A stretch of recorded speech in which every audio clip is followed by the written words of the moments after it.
Data dari Otoritas Jasa Keuangan menunjukkan jumlah utang rumah tangga terus meningkat dalam 5 tahun terakhir.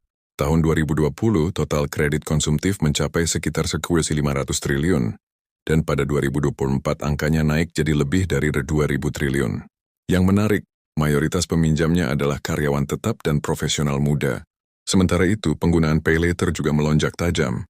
Berdasarkan laporan Katadata Insight Center, lebih dari 60% pengguna PayLater di Indonesia adalah karyawan kantoran. Alasannya? Karena kemudahan transaksi dan promosi cicilan tanpa bunga.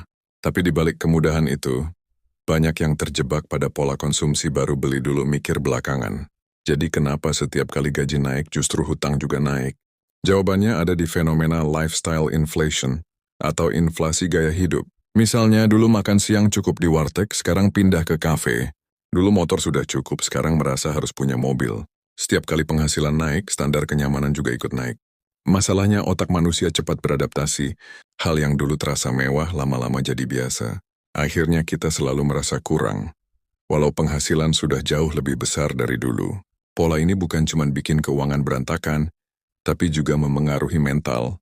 Dalam survei JobStreet 2024, disebutkan bahwa 58% karyawan mengalami stres keuangan sebagian besar karena cicilan dan tagihan yang menumpuk. Stres finansial ini berpengaruh langsung ke produktivitas kerja. Banyak karyawan jadi tidak fokus, kehilangan motivasi, bahkan menurunkan performa hanya karena memikirkan uang.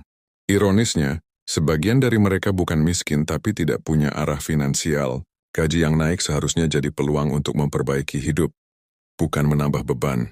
Tapi kenyataannya, banyak yang belum punya kebiasaan mengelola uang.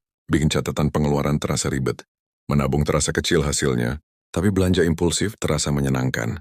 Pola seperti ini yang akhirnya bikin banyak karyawan kerja keras tapi nggak maju. Mereka sibuk menukar waktu dengan uang, tapi lupa menukar uang dengan nilai. Nilai berupa rasa aman, tenang, dan punya cadangan hidup. Kalau kamu ingin keluar dari lingkaran ini, mulai dari langkah kecil tapi nyata. Pertama, buat pos keuangan dasar. Kebutuhan, tabungan, dan keinginan. Kedua, pisahkan rekening kebutuhan dan rekening cadangan, jangan dicampur. Ketiga, kurangi godaan gaya hidup sosial media. Jangan bandingkan hidupmu dengan orang lain yang kelihatannya selalu lebih makmur. Karena yang sering kamu lihat di dunia maya hanyalah pencitraan, bukan kenyataan. Gaji boleh naik setiap tahun, tapi kalau gaya hidup juga naik, kamu nggak pernah benar-benar kaya. Kaya itu bukan tentang berapa banyak yang kamu punya, tapi berapa lama kamu bisa bertahan saat penghasilanmu berhenti.